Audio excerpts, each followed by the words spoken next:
SBIPO எழுதுறவங்க எல்லாருமே கண்டிப்பா இந்த வீடியோவை பாருங்க. ஸோ இந்த ப்ரிலிம்ஸ் எக்ஸாம்ல 40 மார்க்ஸ், அதாவது மேஜர் பார்ட் ஆஃப் மார்க்ஸ் வந்து இங்கிலீஷ் செக்ஷன்ல தான் இருக்கு. ஸோ இந்த 40 மார்க்ல நம்ம எஃபெக்டிவா அந்த 20 நிமிஷத்துல எப்படி அப்ரோச் பண்ணி நம்ம மார்க் எடுக்கிறது அப்படின்றத டீடைல்டா இந்த வீடியோல நான் சொல்றேன். ஸோ வீடியோக்குள்ள போறதுக்கு முன்னாடி முக்கியமான ஒன்று, இப்போ கண்டினியூஸா நிறைய பேர் செஷன்ஸ் ஃபாலோ பண்ணிட்டு இருக்கீங்க. நாளைக்கு பாத்தீங்க அப்படின்னா 10:30க்கு 2 memory based exact level of questions, SBIPO level of questions exact லெவல்ல உங்களுக்கு நாளைக்கு கொண்டு வர போறேன். கண்டிப்பா மிஸ் பண்ணிடாதீங்க. நிறைய இடத்துல பாத்தீங்க அப்படின்னா இந்த எக்ஸாமுக்கு முன்னாடி இருக்கக்கூடிய அந்த ரிவிஷன்ஸ் எல்லாம் மோஸ்ட்லி மெமரி பேஸ்ட் கொஸ்டின்ஸ்ல இருந்து தான் நம்ம எடுத்துட்டு வருவோம். நிறைய பேர் ஒகாபுலரியா இருக்கட்டும், கிராமர் பார்ட்ஸா இருக்கட்டும், இந்த ஒகாபுலரி நீங்க வந்து கிளாஸ் சொன்ன ஒகாபுலரிக்காக ஞாபகம் வந்துச்சு அப்படின்னு நிறைய பேர் சொல்லியிருக்காங்க. ஸோ ஈவன் அந்த லாஸ்ட் டேனா கூட நம்மளுக்கு கண்டிப்பா அதுல இருந்து ஒரு 4 மார்க் 5 மார்க் வருது அப்படின்னா அது பெரிய விஷயம் தான். சரியா? நான் கண்டிப்பா காலையில 10:30க்கு வந்துருங்க, மிஸ் பண்ணிடாதீங்க. 2 செட் டிஸ்கஸ் பண்ண போறோம். So it will be approximately 3 hours இருக்கும். ஓகேவா? ஸோ வீடியோக்குள்ள போகலாம். ஸோ ஃபர்ஸ்ட் பார்த்தீங்க அப்படின்னா இங்கிலீஷ் செக்ஷனுக்கு ஓகே 20 minutes இருக்கு.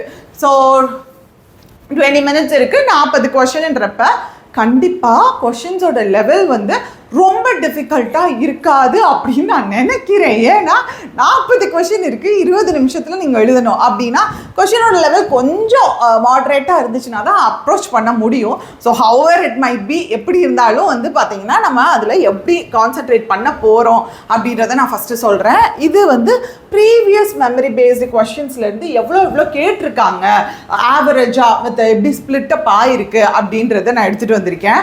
இப்போ ஆர்சி வந்து பார்த்தீங்கன்னா ஒரு 3 ஷிஃப்ட்ல பார்த்தீங்கன்னா ஆர்சி வந்து 8 மார்க் 10 மார்க் 9 மார்க். ஸோ 8லேருந்து 10 மார்க் வரைக்கும் ஆர்சி கேட்குறாங்க. அடுத்து கிளாஸ் டெஸ்ட் எல்லாத்துலேயுமே 5-6 மார்க்குக்கு கேட்டிருக்காங்க. அண்ட் அது தவிர்த்து எரர் டிடெக்ஷன் வந்து 5. அப்போ error detection and sentence improvement ரெண்டுமே கிராமர் பார்ட்டு தான். இப்போ இது ரெண்டும் சேர்ந்து பார்த்தீங்கன்னா 9 மார்க்குக்கு, இதில் 6 மார்க்கு, இதில் 7 மார்க்கு. ஓகேவா? ஸோ வந்து உங்களுக்கு ஓவராலாக பார்த்தீங்கன்னா RC and error spotting plus sentence correction grammar இது ரெண்டும் அதிகமான மார்க் ஸ்கோரிங் பார்ட்டாக இருக்குது. ஸோ அடுத்து பார்த்தீங்கன்னா பேராஜம்பிள்ஸ் எல்லாத்துலேயுமே 5-5 மார்க்கு கேட்டிருக்காங்க. வேர்ட் யூசேஜ் கேட்டிருக்காங்க. ஒரு 2 செட்டில் ஷிஃப்ட்டில் கேட்டிருக்காங்க, ஒரு ஷிஃப்ட்டில் கேட்கல. அண்ட் வேர்ட் ரீஅரேஞ்ச்மெண்ட் இது ஈஸி. ஓகேவா? வேர்ட் ஸ்வாப் அது ரொம்ப ஈஸி தான். அண்ட் அடுத்தது ஃபில்லர்ஸ் கேட்டிருக்காங்க, 2 ஷிஃப்ட்டில் ஒரு ஷிஃப்ட்டில் கேட்கல. ஓகேவா? ஸோ இது தான் வந்து பார்த்தீங்கன்னா உங்களுக்கு போயிருக்கு.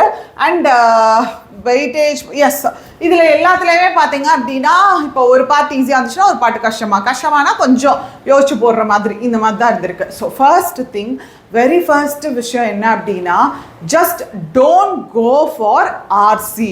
ஆர்சி வந்து ஃபஸ்ட்டு போகவே போகாதீங்க. தயவு செஞ்சு சொல்கிறேன், அது பார்க்க உங்களுக்கு ஈஸியாக இருந்தாலுமே நீங்கள் போகாதீங்கன்ற. ஃபஸ்ட்டு எடுத்த உடனே ஆர்சிக்குள்ளே போகாதீங்க. ஸோ ஃபஸ்ட்டு நீங்கள் எதுக்குள்ளே போங்க அப்படின்னா உங்களுக்கு கிராமர் பார்ட் ஈஸியாக போடுவீங்கன்ற மாதிரி இருந்துச்சுன்னா error spotting and sentence improvement இந்த ரெண்டுலையும் ஃபஸ்ட்டு சால்வ் பண்ணுங்கள். ஸோ அதுக்கு அடுத்து பார்த்தீங்கன்னா ஃபில்லர்ஸ், இந்த வேர்ட் யூசேஜுமே ஈஸியாக தான் இருக்கும். ஓகேவா?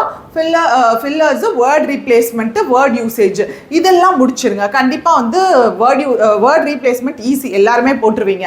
அண்ட் அடுத்தது ஃபில்லர்ஸ் வந்து ஒகாபுலரி தெரிஞ்சால் உங்களால் போட முடியும், தெரில அப்படின்னா ஸ்கிப் பண்ணிடுவீங்க. ஸோ டக்குன்னு பார்த்துடலாம் அது போட முடியுமா இல்லையான்றதை டக்குன்னு உங்களால் இது பண்ணிட முடியும். அண்ட் மோர் ஓவர் பார்த்தீங்கன்னா வேர்ட் ரீப்ளேஸ்மெண்ட்டையும் ஃபஸ்ட்டு அட்டென்ட் பண்ணுங்கள். ஏன்னா இந்த வேர்ட் ரீப்ளேஸ்மெண்ட்டை நீங்கள் ஃபஸ்ட்டாக இனிஷியலாக அட்டென்ட் பண்ணுறப்ப இப்படி வச்சுக்கோங்க. வேர்ட் ரீப்ளேஸ்மெண்ட்டை ஃபஸ்ட்டாக, ஏன்னா ஃபஸ்ட்டு எடுத்த உடனே என்ன சொல்கிறேன் அப்படின்னா ஓவரால் பார்த்து ஒரு 4 கொஸ்டினுக்கு தள்ளி என்னென்ன கொடுத்துருக்காங்கன்றதை பார்த்து மார்க் ஃபார் ரிவ்யூ போட்டு வச்சுக்கோங்க. அதில் போயிட்டு மார்க் ஃபார் ரிவ்யூ போட்டு வச்சுக்கோங்க, எந்தெந்த கொஸ்டினை நம்ம அட்டென்ட் பண்ண போகிறோம் ஃபஸ்ட்டுன்ட்டு.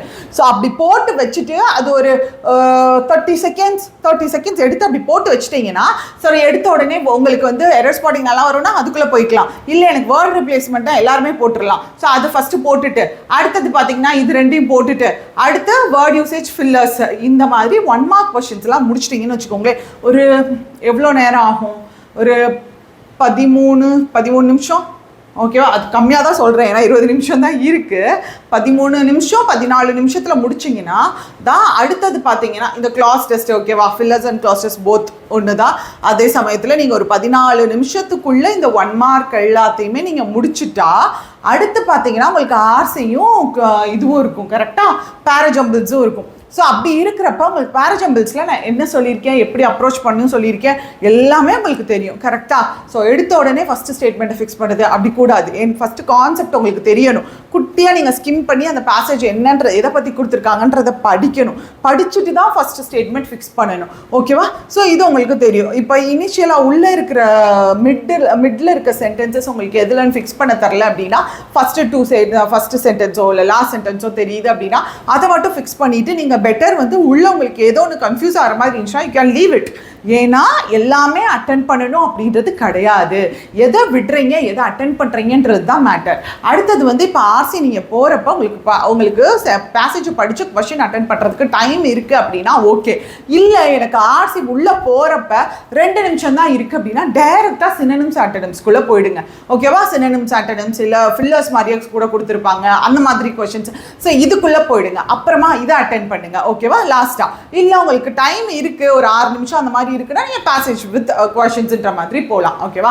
ஸோ இந்த மாதிரி ஃபாலோ பண்ணிக்கோங்க. கண்டிப்பாக இப்படி நீங்கள் ஃபாலோ பண்ணிங்கன்னா உங்களால் மேக்ஸிமம் எவ்வளோ எஃபிஷியண்ட்டாக உங்களுக்கு அந்த டைமை யூட்டிலைஸ் பண்ண முடியுமோ அந்த டைமை நீங்கள் யூட்டிலைஸ் பண்ணியிருப்பீங்க.